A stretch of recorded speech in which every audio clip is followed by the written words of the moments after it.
Il s'enflamme, il s'insurge, il parle avec émotion.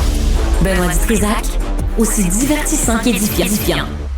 On fait la suite de l'entrevue à François Bonnardel, à qui on a parlé tantôt à midi, le ministre de la Sécurité publique, à propos du 7 octobre 2024, où il y aura des célébrations d'un groupe de crapules qui s'appelle le Hamas, d'un groupe de terroristes reconnus par le gouvernement canadien. On va célébrer les meurtres, les viols, le carnage, la torture qui ont commis le 7 octobre 2023. Avec nous, Vincent Richer, qui est directeur général adjoint et chef des services organisationnels au SPVM.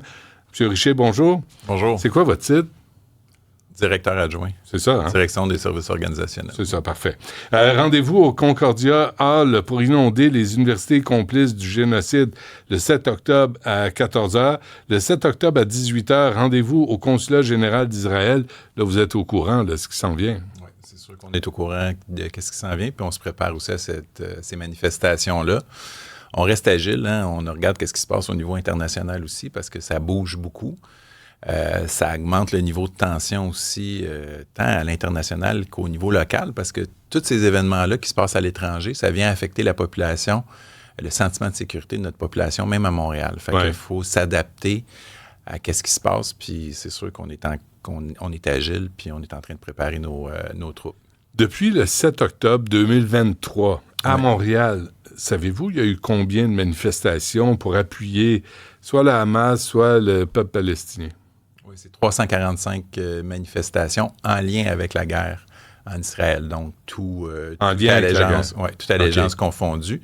Dans ces 345 manifestations-là, la plupart se sont très bien déroulées. Il n'y a pas eu de grabuge, il n'y a pas eu de casse, mais il y en a qui ont moins bien été. Puis on a fait plus de 70 arrestations en lien avec tous ces événements-là. OK, non, je comprends que vous dites ça, là, il n'y a pas eu de grabuge, pas eu de casse, mais il y a eu des propos à chaque fois, là, antisémites, la destruction d'Israël, la mort d'un peuple. Puis là, on se dit, ben ça, c'est pas grave, parce qu'ils n'ont rien cassé. C'est quand même grave, là. Mais vous n'êtes pas là pour juger. Ben, en fait, nous, si jamais il y a des gestes illégaux qui sont commis, c'est sûr qu'on est là pour faire des arrestations puis de procéder à des interventions. Dans le cas des slogans qui ont été dits pendant les différentes manifestations, il faut regarder, on a parlé de la charte tout à l'heure, c'est sûr que la charte est toujours présente. On est en contact aussi avec nos collègues de partout à travers le Canada. À toutes les 2 semaines, on se rencontre et on discute de ce qui se passe dans ce conflit-là, dans cette guerre-là. Puis on n'est pas la seule juridiction qui est aux prises avec cette situation-là. Puis un peu partout, il y a eu des recherches au niveau juridique qui ont été faites, puis on ne peut pas intervenir à cause de la charte, justement. Même si c'est des discours haineux, parce que c'est dans un cadre religieux? Il y a certaines situations, c'est dans un cadre religieux. Il y a certaines situations que les menaces ne sont pas claires et précises, puis touchent directement des personnes. Donc, il faut analyser tout ça avant de porter des accusations. On n'est pas avantagé si on fait une arrestation qui est illégale. Puis ensuite de ça, on va libérer la personne. Puis on s'expose aussi à des recours. Je disais à M. Bonnardel, tout le monde marche sur des œufs. Vous marchez sur des œufs, là. Vous autres, on vous surveille, on vous filme, on vous enregistre, on vous provoque. J'ai vu, il y a une vidéo là, de 2 policiers, une femme et un homme, qui se font pousser par des manifestants. Et la policière réagit. Là, tu dis, il y a toujours une limite là, à laquelle vous êtes tenu. Là. Vous pouvez pas, on le voit là présentement, M. Richer à l'écran, on voit les policiers réagir, mais pour contenir ce qui est en train de se passer, mais vous êtes provoqué sans arrêt. C'est sûr, dans une situation comme ça, on va procéder à des arrestations. L'arrestation, on va le faire au bon moment aussi. Là, des fois, c'est pas opportun de le faire directement sur les lieux. On va colliger de l'information ou on va faire venir des renforts pour le faire de façon sécuritaire. Mais c'est sûr, des cas de voies de fait comme ça, si les policiers se font pousser, on va arrêter les gens, ça, c'est sûr et certain. OK. Il y a eu... Là, vous avez des policiers sur qui on a jeté des cocktails Molotov. Là, ça dépasse les bornes, non? Vous ne trouvez pas? Effectivement, ça, c'est l'événement qui s'est produit le week-end dernier. Les cocktails Molotov ont été envoyés vers les policiers. Ils n'ont pas touché les policiers. Dans cet événement-là, on a fait 4 arrestations. On cherche à faire d'autres arrestations aussi en lien avec cet événement-là. Mais comment pouvez-vous les arrêter si on ne leur voit pas à face? Oui, ça, on a nos petits trucs là, pour faire des arrestations. Ah oui, lesquels? Oui, ça, je n'en parlerai pas ici. C'est un mot parlerai pas ici. Ouais. Mais c'est sûr qu'il y a des caméras, il y a des techniques d'enquête aussi que nos enquêteurs vont déployer pour faire des arrestations. Le groupe qui était là le week-end dernier, c'est pas exactement les gens qui sont là normalement pour les manifestations pro-palestiniens. Donc, c'est une approche de casseurs. Ils avaient planifié leur affaire, ils savaient qu'est-ce qu'ils s'en allaient faire exactement parce qu'ils ont été très rapides. Quand les policiers, on a eu des appels, on s'est déployé puis on a réglé la situation assez rapidement. On a procédé à des arrestations. C'est sûr qu'on va être attentif à ces événements-là. Est-ce qu'il y a plusieurs groupes là, qui manifestent supposément pour la Palestine ou même pro-Hamas? Là?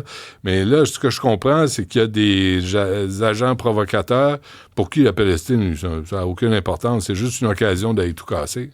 Bien, il y en a des casseurs qui vont adopter différentes causes puis qui vont aller faire des actions comme celle-là. Il y a des groupes aussi qui organisent des manifestations. Ils sont plus ou moins collaborateurs avec nous, là, mais il y a différents groupes, effectivement.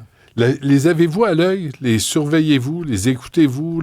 Savez-vous qui est à la source là, de tout ce qui se passe à Montréal? Bien, c'est sûr qu'on a des équipes de renseignement. On est attentif à ce qui se passe. Puis c'est un des éléments qui va nous permettre d'évaluer les ressources qu'on va mettre en place sur différentes manifestations.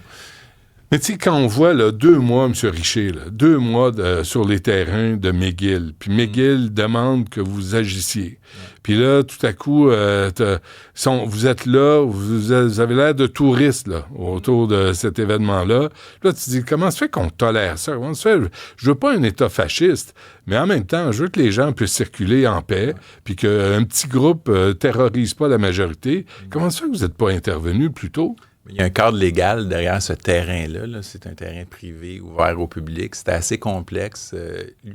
McGill a eu des recours juridiques, il y a eu des injonctions qui ont été demandées. Le résultat de ces injonctions-là aussi est venu affecter notre façon de répondre. Puis il y avait 3 critères qu'on respectait. Il y avait l'aspect légal, naturellement. Il y avait l'urgence d'agir puis la pertinence de faire l'intervention. Quand l'intervention a été faite, ça a été mûr pour faire l'intervention. La dynamique dans le campement avait changé. Puis ça s'est, somme toute, très bien passé quand le démantèlement a eu lieu. Puis on a assisté les gens de McGill pour le démantèlement. Donc, il y a tout ça qu'on doit tenir en considération quand on prépare notre intervention. OK. Là, pour le 7 octobre, c'est quoi le plan de match? Bien, notre plan de match, c'est sûr qu'on se prépare à toute éventualité.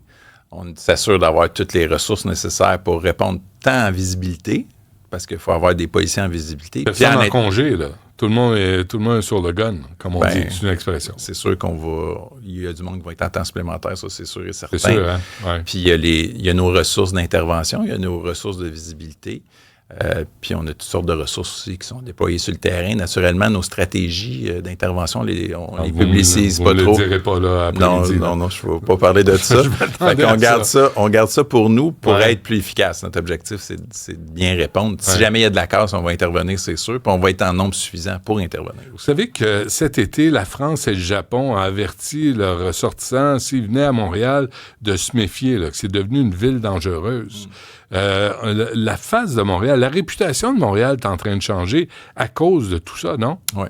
Bien, quand on regarde les statistiques, Montréal, ça demeure une ville très sécuritaire quand on se compare à d'autres grandes métropoles. Ça, c'est sûr et certain. Les statistiques sont là.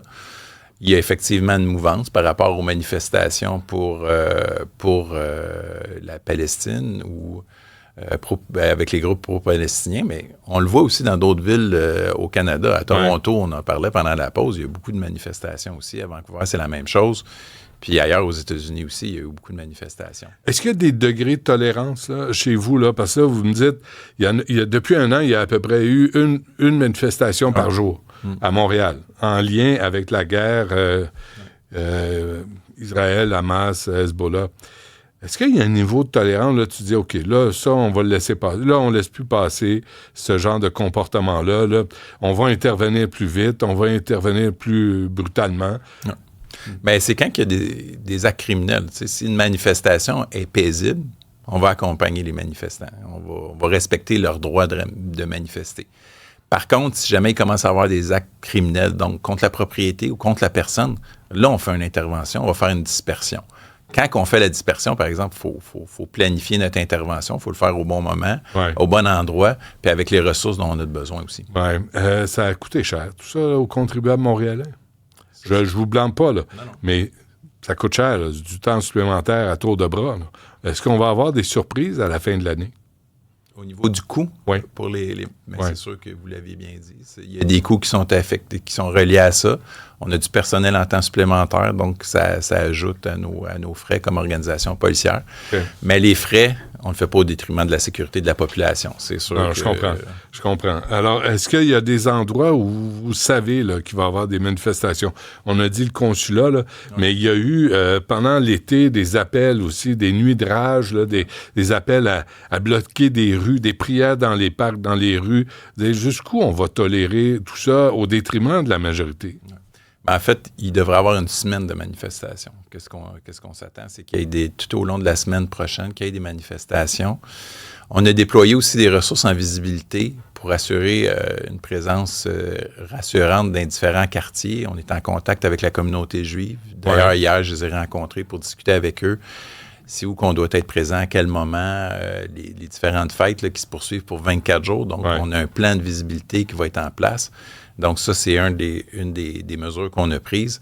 Puis, on va adapter aussi ce plan de visibilité-là parce que qu'est-ce qui se passe à l'international, comme je vous le disais plus tôt, ça affecte le sentiment de sécurité. La communauté juive est inquiète? Oui, elle est inquiète, c'est sûr. À raison. Bien, je comprends la communauté juive d'être inquiète. Nous autres, on est là, on est présents, on veut rassurer la population, mais il faut les comprendre, je les comprends. Moi aussi. Vincent Richer, directeur général adjoint et chef des services organisationnels au SPVM. Faut dire, Fadi Daguerre, je suis content que vous soyez venu pour nous informer. Fadi Daguerre n'est pas au pays, au pays, donc c'est pour ça qu'il ne pouvait pas venir nous expliquer ça. Il ne s'est pas défilé. Non. Je pense que c'est important de le dire. Là. Des fois, je vous critique, mais cette fois-là, on ne peut pas dire que c'est défilé. Il va être de retour à temps pour les événements de la semaine prochaine. Parfait. M. Richer, merci. Merci à vous.